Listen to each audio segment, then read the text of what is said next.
Hello, good afternoon, friends. It's another crypto market update. This is November 25, 2021. And today, our topic is really more like a diary. We will explore and discuss what's happening over at Wanaka Farm. We'll show to you how to harvest land, how to gain your experiences. We're going to read announcements as well from Elpis Battle for those who are playing Elpis Battle.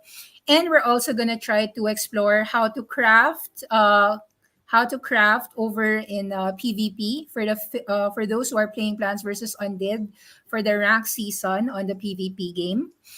So let's just go through it. Okay, the first thing that we're gonna share is so Wanaka Farm first. All right, so in Wanaka Farm, you will be obliged to have about some Wana coins, some Y tokens, and you will see that there is what they call this energy points. So in the Wanaka Farm, you don't need a lot of money. Wanaka is just around $1 today. And the thing about me is that if you'll notice, most of the most of the tokens here that I own is actually already free money. Because when Wanaka Farm started, it went as high as $5. So I sold my capital and all the rest I just held. I'm just going to show to you the gameplay. You don't need a land. What you'll see here is the default land. In the default land, you've got four over four, which is four plots.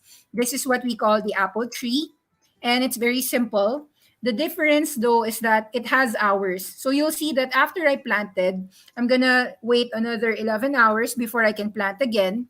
And when I harvest that plant, it will go straight into my inventory. So since it's an apple tree, you'll notice that I would get an apple tree. Actually, there would have been an apple tree here, but I already converted some of my apple tree into white tokens. So I sold it. But you could get some apples from the apple tree. Now, that's one. So after 11 hours, I should be able to get some apple trees from it. Now, here, this is the pond, and you'll notice the thing that you'll have to do in the pond is to feed the fish.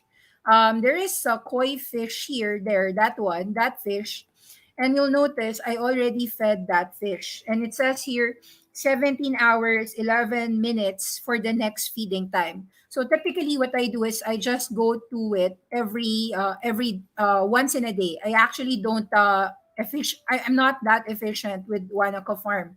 Actually, I only visited my Wanaka farm just today because I remember that they had some updates after the Halloween event. Okay, notice the cow. I also feed the cow. So this will take another 24 hours before I can feed it again. Every time after 24 hours, you will already harvest. And here's what's happening when you harvest. It always goes to your inventory. So you just need to click Alt Tab. And then whether it's cabbage like these or whether it's the cows like these, so or fish like these. So you'll notice the red fish here, this is already finished. Here it says your coin fish is 18 hours. Um, the cabbage is a 6 hour harvest time. The cow is 24 hours. So technically speaking, you can harvest more cabbages in a single day, four times a day, every 6 hours. So I'm gonna show it to you since I'm only using the default land here and everyone gets a default land, you only have four tasks every day. So this is really a common default land. So here I already did the harvest every 6 hours. So from now until 8 p.m., if I want to 8 p.m. Philippine time, I can take the harvest and that would immediately go into my increase points. Now I'm gonna show you a few things about the breeding and the crafting inside Wanaka Farm. Okay, so in the breed house, you can actually do these things. I can actually have two coin fishes. If I don't want to sell it, I could breed it and I could get three or two coin fish, like a baby. Something like this one. If I did this cabbage, I'll get more cabbages that I could, from two cabbages, it will have three cabbages. So it's like mother, father, and son, so that you don't have to buy from the shop every now and then. Because if you're a first timer, well, you don't need much. I'll show to you the shop here. You would have to buy an apple pack, a cabbage pack, a cow pack, and a coin fish pack. So we'll just round it up. 6 plus 7, 13 plus 4, 17. So you roughly just need about $20. 20 Wanaka tokens is around $20 today, or 1,000 Philippine peso. You can actually already start with your Wana shop. Now, with that 1,000 peso, you could also, of course, there's a lot of things that you could also buy from the Wana shop, but I would assume that everyone will just simply buy the cabbage pack, the apple pack, the cow pack, and the koi fish pack. These are more or less something else that you will do if you want to have salt, sugar, pepper. You'll have to buy more, like 5 Wana tokens, which is 5Y. Now, this isn't a lot. These are just more ornamental. 5Y, I think it's just 1 centavo for a Y token today. So that would just be 5 centavos. So that's really cheap. And then for these, like wooden fence and straw man, most of these are just decorations in your land. So there was, you'll notice here that there is what they call an event. So example here, from October 29 to November 29, Wanaka is where farmers will showcase the best harvested items, bring the best harvested item to win a prize. You must prioritize the weight first and then quality. So you'll notice that the biggest cabbage, the biggest apple, it has to do with the weight. So this is a 4.81 kilo and 10.8 star basic cabbage, which belongs to this. So basically, they kept on breeding and breeding. Let's show to you what that breed means. For example, I have 2 cabbages here. I can breed it here to get a higher higher standard. It says here for breeding, I need to spend 6 Wana token and 6 LE. So that would be about $6. Okay, so let's just breed. So when you do that, you'll get a certain variety. So sometimes it's 2, now sometimes it's 3. So here, and then I claim that. Okay, so I claim that, and it will go to my inventory. So that means that, so you'll see that I will just keep on breeding and breeding until I get a really high breed. So that's essentially what they're trying to tell you here. I'm gonna show to you as well what it means to process things in a factory. This is what they call the crafting, no? So we can select a product. So example, you want to make a salad Asgard. For the salad Asgard, you'll need a sliced cabbage, a sliced apple, some pepper, and salt. So we'll see if I have it. So I don't have a sliced cabbage. I have sliced apple. I've got pepper and salt. So for sliced cabbage, for me to have a sliced cabbage, you'll notice that in the factory, sorry, not there. Wait. In the factory, there's what they call available ingredients. So you need to have a harvested fish. When your fish is harvested, or your cabbage or your apples, it will go here. You'll notice that you can get ingredients from it. For example, for the coin fish, I could get an alpha and a sliced fish if I wish. So I'll show if I process, but I won't do that because I want to breed my fish. And then let me just show to you the quests. So these are the daily quests. The higher quality of products you can get, water or feed 10 growing items. So since you saw that I only have 4 plots of free land in my default land, everyone gets a default land. You get only 4. So the problem here is that I can only water or feed 10 growing items. So that means after 6 hours, if I wish, I actually have to plant another cabbage and so forth. And then I would claim 10Y for doing that if I finish this farm work. So it's 4/10. Usually it will take me about 2 to 3 days since I just do 4 tasks a day. Now, where is cabbage? Raise your cabbage team. So sometimes if you have the many cabbage and sludge, so I need to still, how should I say this? Since I actually, if I did this, example, if I already harvested my cabbage, I can get this 120Y. Well, it means that how much is 120Y? Well, it's 1 centavo today. It's just $1.50. But it will take me about around 1 day to make that 50 pesos. So this is like the grind that people would like to talk about, since the total cost of investment is just roughly 1,000 pesos. So it's gonna take you about 20 days to grind it out. So it's a grinding game. You'll notice that it's not easy. I mean, it's easy in the sense that the mechanics are quite indeed nothing much to do except to just click and do these things.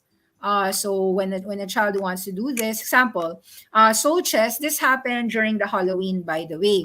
So during the Halloween event, they gave three spirits, and you get spirits when you dig up a grave. So I got some spirits, and then I bought some soul seed. Let's craft this today and see what we get. So yeah, so click that, and then click that. So craft. So in the soul chest, um, success. This is more like a random, like a sandbox. So we'll see what we actually got there in the shop. Sorry, in the treasure.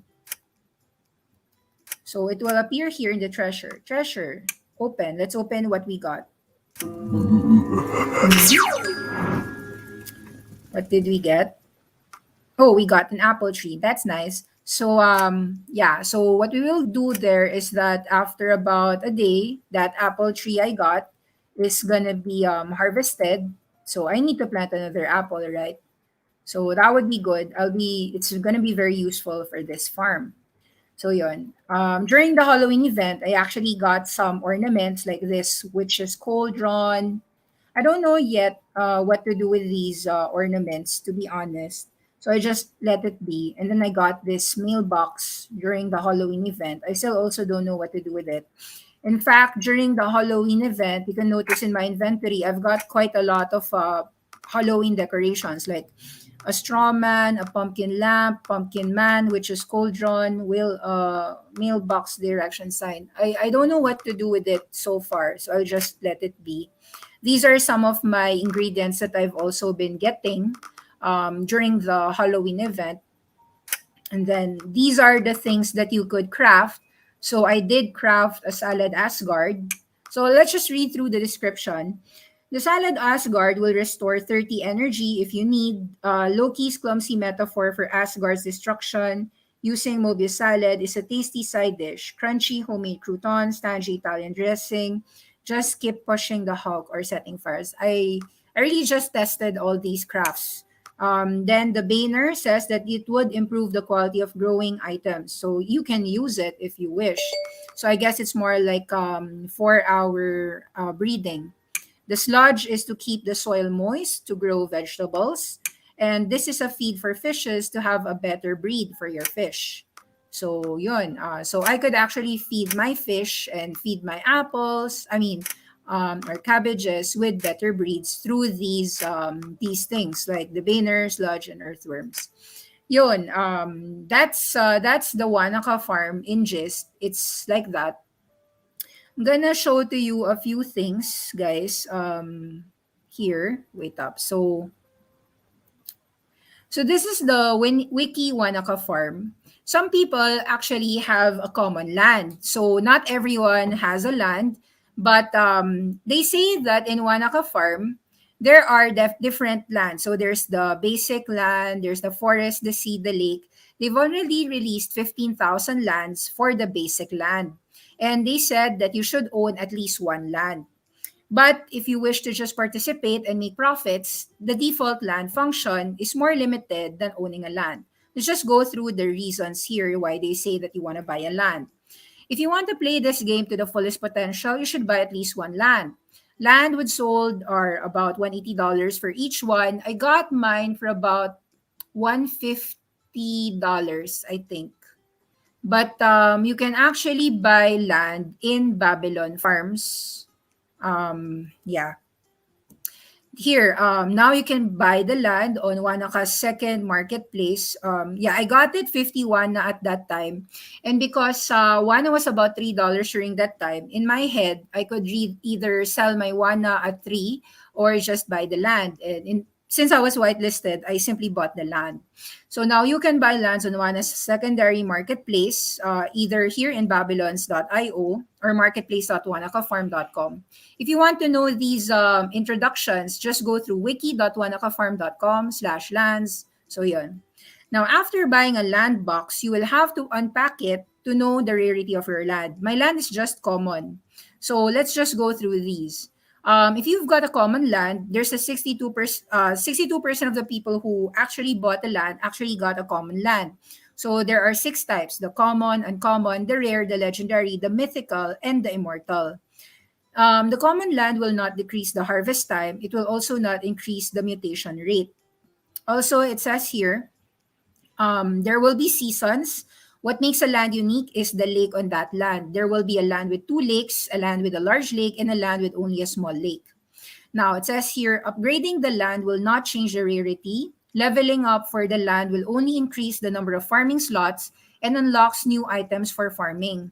So a land will only have 289 farming plots. You start at level 1 with a total of only 10 plots. So in default, you saw me have only 4 plots, like one apple tree, one cabbage tree, one cow, and one fish koi pond. But in a common land, you do start with a level 1 starts with 10 plots. Says here that you have to perform actions spending time in the game to increase your experience points.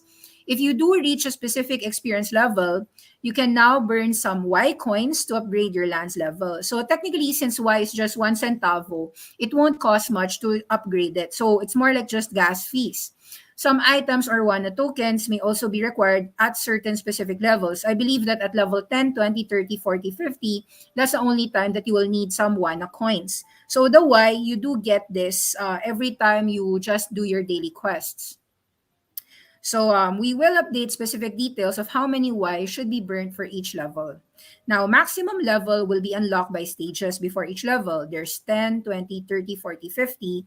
In the first stage, you only upgrade the land to a level 9, and then your experience will be accumulated. Experience is only obtained either by harvesting growing items on the land, and the gained experience will depend on the times of watering and feeding.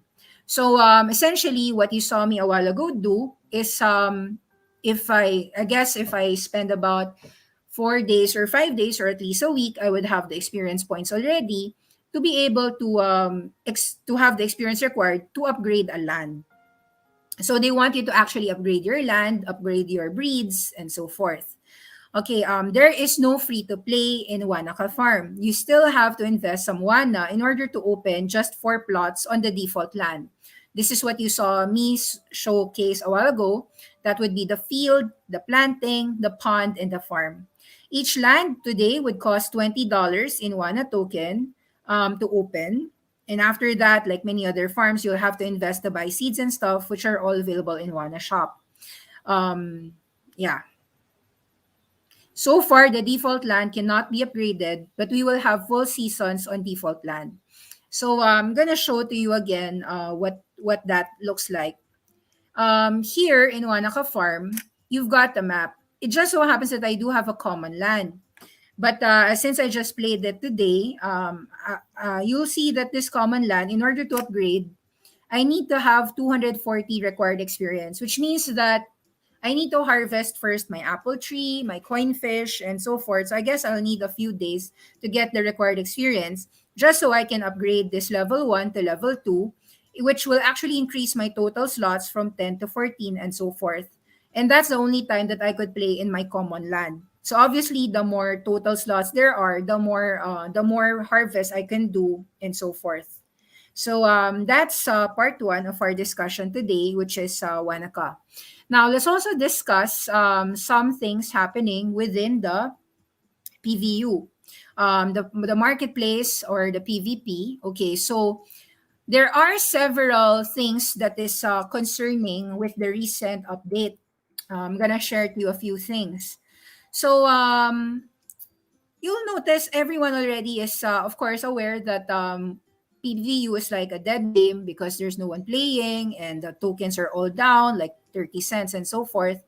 And the recent announcement, other than the decay of the plants and the decay of the PVU price, is the I'm actually still asking the Plan versus Undead general team. I'm gonna share to you the Discord page. In the Discord page here, the recent announcement, guys, is that they would they would remove the seeds by November 27. Seeds will be completely removed from PVU Farmwood on November 27. So I was a little bit scared about it because I do have several seeds that I haven't grown into a plant. So So I'm gonna show to you today what I mean. Okay, so here we will try to go to my no problem. I will go to our plant versus undead. We'll go to my account. So log in my account. So all right, nothing to hide here. Here. So I already claimed 5 seeds last night. However, guys, I have 60 seeds. And if you'll notice, if I try to claim, let's say, 10 and pay that 40 PVU, doesn't matter, or actually even 50, right? It will tell me here, please retry after 352. And also, I tried it last night. It will only allow me to grow 5 seeds a day. But November 27th is like tomorrow, 2 days from now. So like I am wondering, and I asked the mods already, what happens to all of our unclaimed seeds that we haven't grown into a plant yet? Now you'll notice the only reason why I didn't grow so much plants is because um I don't have much land to I mean, okay, that doesn't matter now since most of these are really down anyway. We do have a lot of lands, but it's not like ten plots of land, 9 land plus one default would only have about 220 plant spaces. So it didn't make sense for me to keep on claiming seeds, to keep on planting and planting. So I just left it alone. Okay. Now I'm gonna share to you how the recent gameplay of PVU is, no? In there, so I'll just close this, by the way. Close this one naka farm first since nothing to do here yet. Okay, I'm gonna show to you, of course, Nox player. So as you'll notice, most of the games of Plant vs. Undead is not available on web, and it's only mostly available for Android. So all that people who don't have an Android phone have to do is simply open and download a Nox player. So I'm gonna show to you Nox player. I'm using that. Some people are using BlueStacks. I use Nox player. So I'm showing to you two things. No, so this is the recent farm PVU. So in the farm PVU, we're still, your computer is low memory. Okay, sige. Yeah, kasi ang daming downloaded games. I'll delete them. No worries. Okay, so gathering lands, no? Okay, harvest. Let's try to harvest. I was a little bit scared of converting my LE to PVU kasi I've seen in the Discord, guys, that insufficient for harvest. Actually, naka-harvest na ako kanina so baka may bug yan. Kasi natatakot ako na pag kinonvert ko tong LE to PVU, even if this would be about 770 PVU or 700 plus PVU, baka mawala Kasi some people said they converted LE to PVU, hindi daw nag-a-appear. So, just to be safe, hindi ko muna siya ginalaw. Even if mag-increase ng LE conversion within the next week na naman, no? So, but here's how it looks. This is what the PVU farm looks, guys. Meron pa rin synergy. If you'll notice, no, why do I have so many seeds? Maraming synergy, tsaka maraming light talaga, and maraming land. That's how I accumulated so many seeds, no? Na nangangamba rin ako what's gonna happen if they remove the claim seed feature. And I can't convert naman all of my, it's not the lack of money kasi may sobrang daming PVU naman, but it's the, how should I say this? It's the inability, how should I say it? It's the inability to convert, no? So, yon. Anyway, this is how to do this, no? So, choose land. In the farm, makikita mo, may 3 modes yan. So, di ba, ito yung foraging, gathering mode, coming soon. They announced this. And then, here, you'll see in the inventory, makikita mo na kung ilan yung plots na lalagyan natin. So, ito, this is the land, this is your plants, this is the mother trees, these are your saplings, and then these are your material inventory. Coming soon yung wood, yung fish, yung mga yon. Okay, so you'll notice, halos pinuno ko naman na siya. Ayan, puno na yan. Nagdilig na rin ako kanina. So, tapos na yung trabaho kong pagiging hardinero for the day. Every day yan, guys. So, medyo, yes, it is quite, it's a very, time-consuming game. Yes, it's a very time-consuming game. And okay lang sana if you're spending time if may cash involved. Pero the cash involved nowadays is peanuts. I agree. So yun, either way, ganyan yan. That's what it looks like. Yun. Nitinan ko lang kung meron bang crow just in case. Wala. Ito, nakalmutnan ko. Okay, so yun. That's how you, water. Click lang. Sanay na siguro kayo dyan. Ito, hindi ko pa na-water. Water ko lang, guys, a few clicks lang. No need to water. May bug lang yun. Pero na-water na yun. I'm okay lang naman with the bugs. But I think what is really worrisome is yung pinaka-worried ako na announcement is the claim seed feature. Kaya nagtanong na rin ako. I think a lot of people are also wondering paano yung mga unclaimed seeds nila. Yun, diba? Kasi like I couldn't even convert 60 seeds if I wish. Kasi 5 seeds a day lang. So it's gonna take me about 12 more days just to convert all of that. So in 2 days time, convert ko 10 lang. Paano yung 50 seeds? Don't tell me mawawala yung 50 seeds. Pinaghirapan ko yung 50 seeds na yun. So I don't think that the market will also agree na mawawala yung claim seed feature. Or if tatanggalin nila yung claim seed feature, allow people to at least convert their seeds to plants, di ba? Yun yung ni-request ko nga. Nag-usap din ako sa mga mods and admins. Makikita mo sa Discord, marami rin nagsasabi nun na what's gonna happen to our unclaimed seeds. Diba? It's not just the it's not just the PVU involved. I couldn't even convert 50 seeds in a day, no? Kasi meron silang 5 seeds limit a day eh. I tried it last night eh, when I saw the news. Anyway, so this is the farm. So ganyan siya. You just keep on harvesting and harvesting. And then, i-convert mo siya. Yun, co-convert mo yung LE to PVU. Tingnan ko muna. Bago mag-convert ng LE to PVU, search natin kung conversion is safe. Conversion. Bring back the LE conversion, please. Please do not try to cancel during transaction. You got to wait 24 hours to sign or unsign conversion.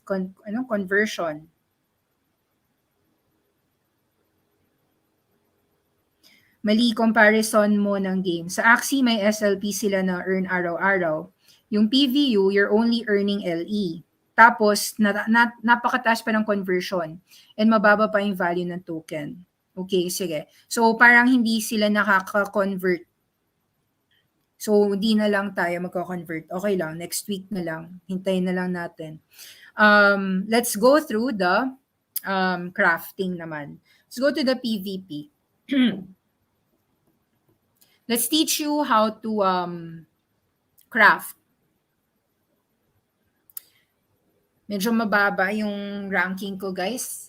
Nakakaya. Mataas na yun eh. Kaso natalo ko, tapos dire-diretsyon talo. Kaya medyo mababa. So, makikita mo yung ranking. So nakakaya. Kasi sobrang from mataas to down eh. Pero anyway. So, sapling 4, mga from ancient to prime to sapling. Grabe. Yun. Ito yung mga current leaderboards. And then, every day, guys, you have 8 usages for the baby plants. So, ganito siya.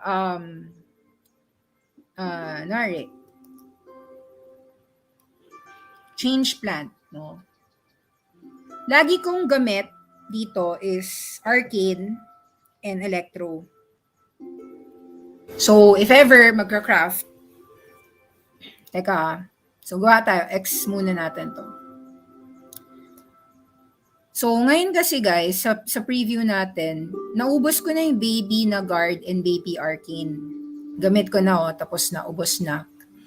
Ito, syempre, useful to if you've been playing the PVP. Ito, very useful for me. Ito, very useful. Arcane. Ito, useful si Ice Crystal, lalo na pag nag-level 2. And of course, everyone uses slugs. Yun. And then, everyone uses this range, no? Show to you yung ito, these are the free na baby plants. And then, itong range na to, saan yung range na yun?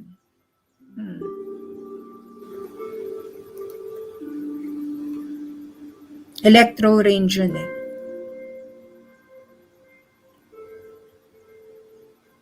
Naubos na ba yung usage nun?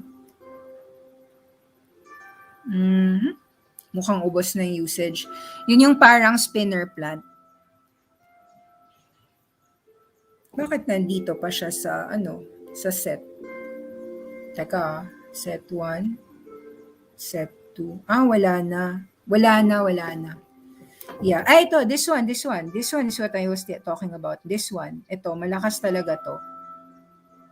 So, this arcane and this one, itong dalawa yung pina-prioritize ng market. Let's see kung talagang na-prioritize yan sa market.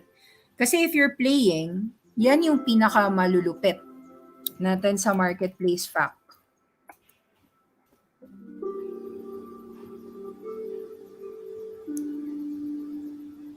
So far naman from the launch of the PVP, umangat naman yung crafts in fairness.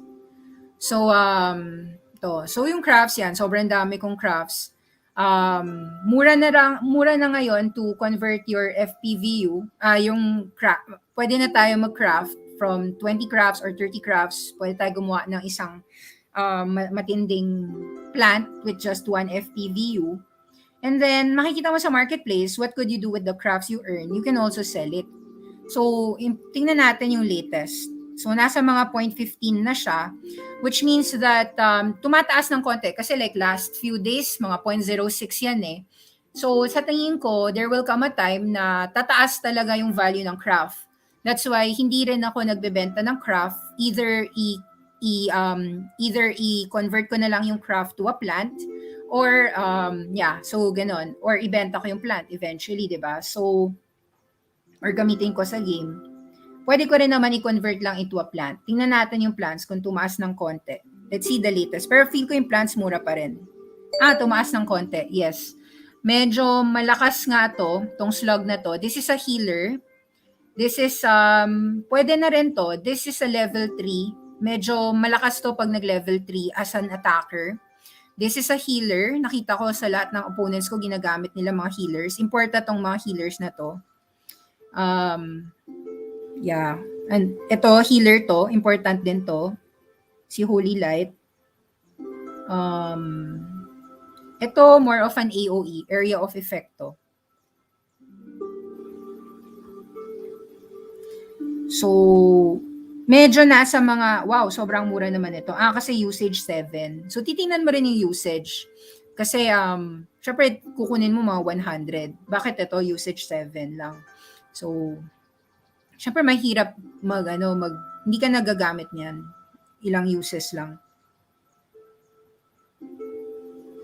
Yung mga clone plants, hindi mo siya mabebenta, by the way. Okay, so, yun, sige, let's try to craft. Actually, hindi pa ako nakaka-craft. Naubos ko na, out of date. Yun. So, yan. Ito yung mga gamit. Yes, this and beam. High beams. Ito, importante. Ito. So, sige. Ito, si Electro Strikes. Galing yan, God of Thunder. Let's try to craft. Sige, first time ko rin magka-craft. Nakita ko naman yung mga Sige, let's try. So, craft tayo. Gawin natin, try tayo mag-craft ng puro dark.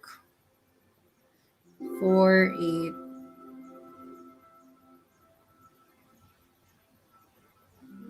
8, 12. 30 ata para medyo matindi, para mythic. So, gawin natin 30. 20 pieces of the same element. Ano nakasulat? Ano to? 30 optional pieces. Total 21 pieces. Pwede ko gawin lahat dark na lang para sure dark.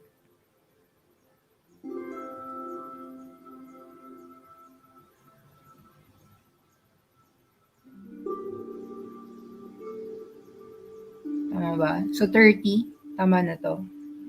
Ganito. Uncommon, rare. So Says here, may, ano ba to? Ano ba mean to? 10% rare, uncommon, 47% common. Ha? So, dapat yata lagyan ko ng different na ano, para maging rare. Siyempre, kukunin ko isang rare at mythic. Teka lang. 20 na dark. Tapos, sige, kuha ko ng iba. Parasite. Nasaan yun?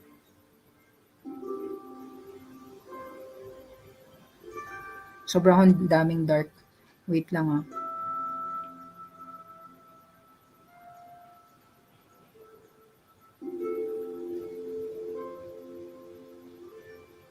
Pahintay lang.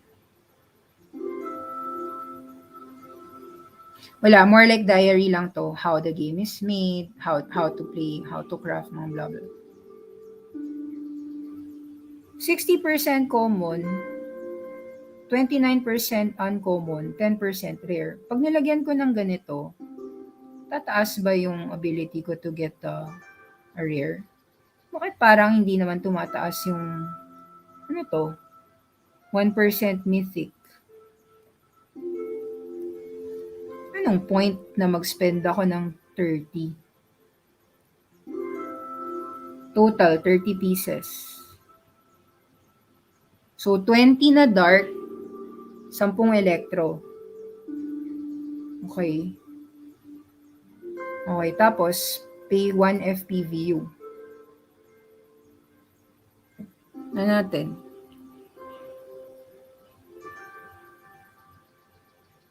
Give permission.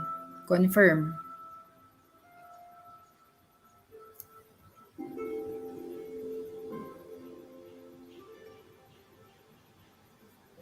So you get the crafts from playing casual or rank. Mostly sa casual ko nakuha yung mga yan. I played casual. Pero may rank din.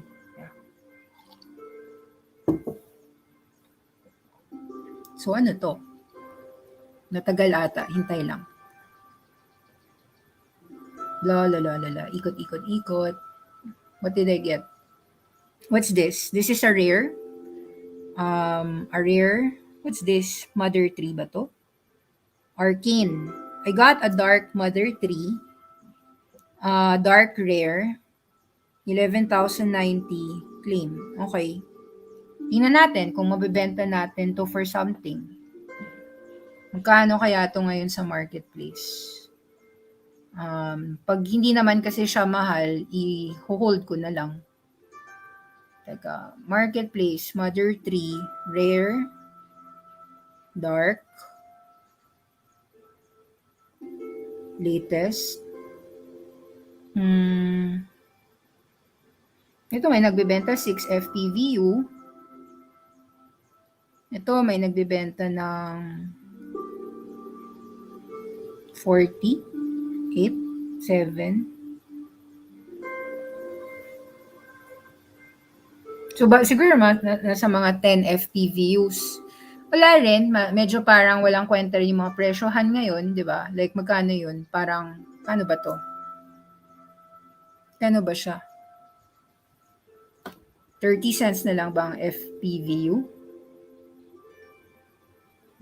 Anyway, so parang, yan, hindi ko naman titingnan din yung dollar. I mean, there's no point, di ba, to look at the dollar value. More like, tinitingnan mo lang kung pag binenta mo ba siya, you can craft more. So, siguro ako, I'll just, since hindi ko pa naman siya gagamitin for now, sa my account, ipopost sell ko lang para lang dumami yung FPVU ko.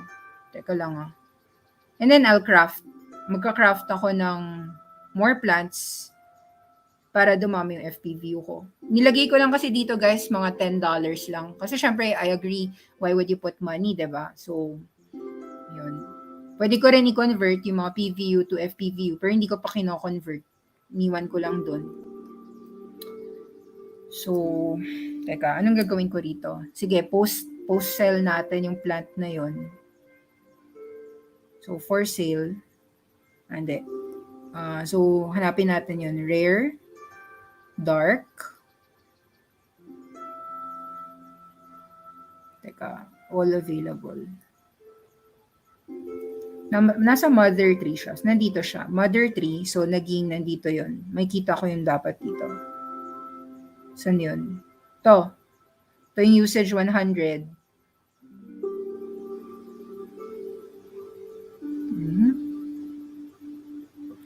Try kaya natin sa game. Try muna natin sa game. Kasi mataas yung heart niyo. Marami siyang heart. Health point. Testing muna natin. Sige. Anyway, close yan. Okay, mamaya na yan. So yan yun, PVU, how to craft. This is also what I'm doing, guys, sa LPIS battle. So, sorry puro games muna. So, this is more like games. Connect wallet, MetaMask. Please connect. Kasi BSC to. So, hindi pwede naka-fact. BSC Smart Chain. Yun. So, dito, I decided to stake dun sa EBA, yung LPIS Battle Token. And then, you can see, meron silang APR. Yun. All farms.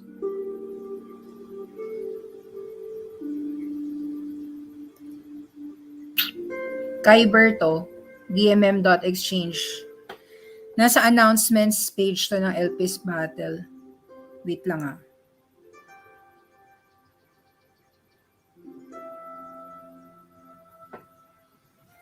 Okay, so ganito, $120 lang. Kaka-stake ko lang.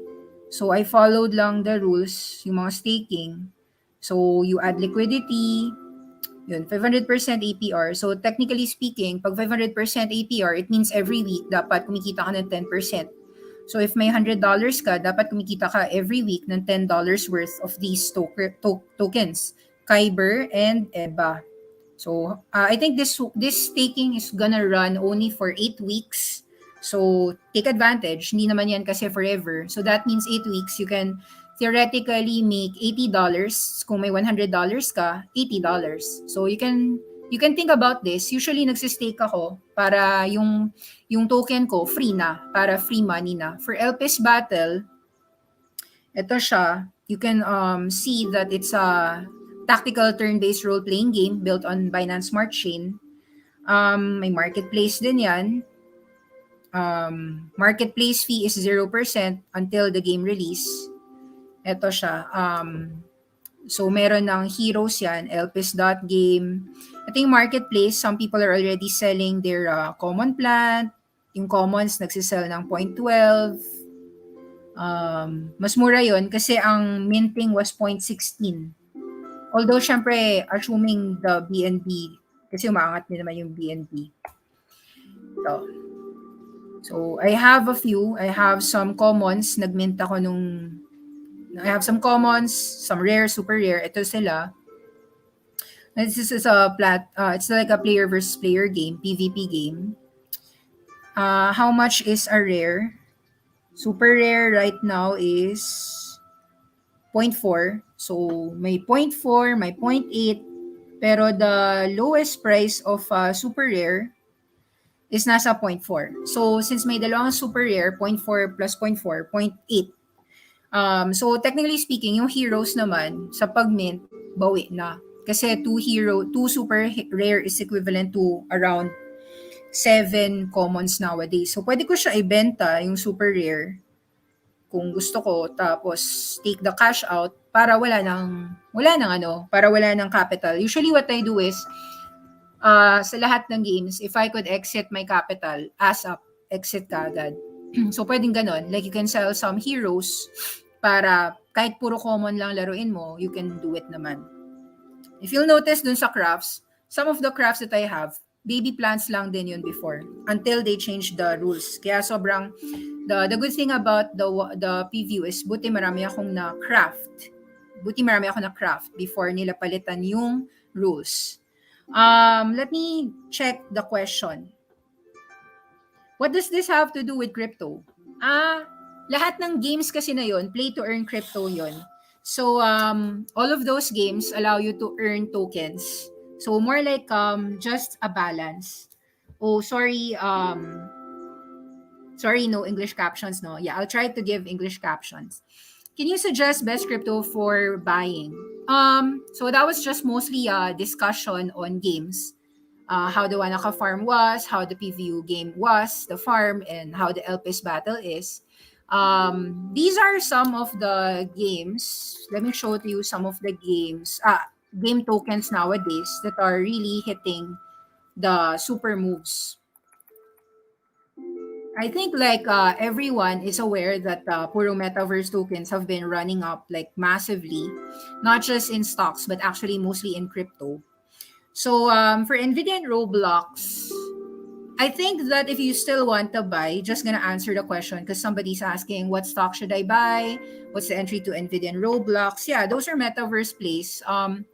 Roblox had I would have wished to buy 110, but it seems as if 115 to 120. Teka, shut off ko muna yung sound nito. Nagtatalo yung sound namin. Here's what you do, no? So usually, everyone goes to CoinGecko or CoinMarketCap. And these are the super movements nowadays. Ito talaga yung largest moves Metaverse plays. Sandbox has been just on a tear. You'll notice for the month, kahit na 1 month ago, this is for the month. My God, no? From October 26, somewhere at 80 cents. Now it's about $8, 10x in a month. That's Sandbox. I don't think that it's a buy, to be honest. I mean, those who have it, congrats. That's super massive. Notice the movements. Those who have it at 2 cents or even just $1, even if you bought $1, it's already what, $8. Amazing, grabe. The movements of the metaverse place. Metaverse has been just really ripping. It's the same thing with crypto, and actually the super moves nowadays are mostly metaverse, and the market only is buying the MVI. I think I talked about this, the metaverse index. So let me just show to you what I talked about last week, no? So metaverse index is just all-time highs. Yan, grabe, all-time high yan. Just keeps on running up. That's metaverse index. You can buy it in Uniswap. This is Sandbox. Yung kanina nakita, grabe, dire-diretso lang. Just keeps pumping. Mana, USDT. Yan, grabe rin.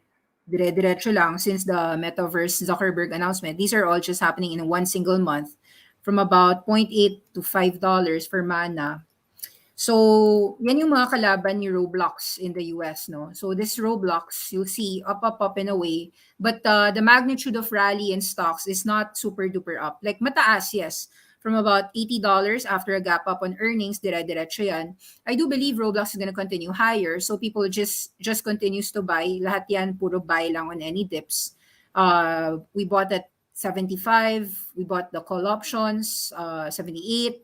90, 100, 115, even last night at 123, that would have still been a buy kasi you'd still buy any dips. There's no downtrend happening for Roblox. Even for NVIDIA, we don't see any stopping here. Would have wished for a better entry near $300, but no entry. So last night, the only entry pullback, if you want to add more, is about 315 already. So 315, no choice talaga. If you really want to add NVIDIA, you have to add more at 315 kasi yan lang talaga yung area of entries. So those who have NVIDIA, I think they're just keeping it kasi obviously this is the winner of the metaverse. So yun, mostly I'd say that crypto is still on a tear, specifically all the metaverse tokens. Take note, Engine Coin, dire-diretso lang, dire-diretso lang. Wax Chain, all-time highs, nearing all-time highs. Yan yung mga moves of most crypto tokens well known in the metaverse beneficiary. Of course, others will just play Binance, diba? Binance dollars, yan, uptrend channel, the usual, si Solana. Solana, if you can enter 180 plus, I think still a good one. There's a lot of games on Solana. Can check out Ori. Ori at about 14, 15 should be okay. Umangat na 18. Yeah, 14, 15 is okay for Aurori. Star Atlas daw, a lot of people playing that. I don't play it, pero that is a game in Solana. Not sure if this is Star Atlas, Atlas USD. I think this is it. Yan. I don't play it eh. Tama. Atlas. Yeah, Star Atlas. So, 21 cents. Dire-diretso rin. Mostly metaverse tokens have been on a tear. Puro games. So, actually, minsan mas okay pa just buy the token rather than play the game eh. Kasi, no, no grinding needed. Up naman. Same thing, I think, with some people. They just own, di ba, Axie Infinity. Some people played it. Some people just own the token. Although the token is sleeping na, no? The moves really were mostly in the metaverse. Decentraland. Let me see. The Decentraland games. DG. Most of the games kasi you can buy it in mga Uniswap eh. Uniswap, nakasulat dyan actually, nakasulat dito. Yeah. FTX, which is the Solana platform. Yun. Most Solana games are in the Solana platform naman. Yun. Okay. So, yeah, I just really shared mostly what I've been doing in the games. Just more of a blog journey. Okay lang naman. I think that for those who don't have these metaverse tokens, let's take a look at Cube. We discussed it last week, Somnium Space Cubes. Yun. Ito rin, umaangat eh. Any dips are a buy. Pero you don't need to chase. Medyo huli ka na eh. I think like for metaverse, you're a little bit late. 10x a month is quite huge. It's gonna have some profit taking. The best ways to enter would still be waiting. Sometimes you do have to wait. I wouldn't say to get in at the current metaverse place. Super nag all time high. You don't want to sell it, but it's not a buying entry either. Okay, thank you for the long update. Then see you again next week for another crypto market update. It's more like just telling you the things happening on like more like crypto journey. Okay, thank you. Bye bye.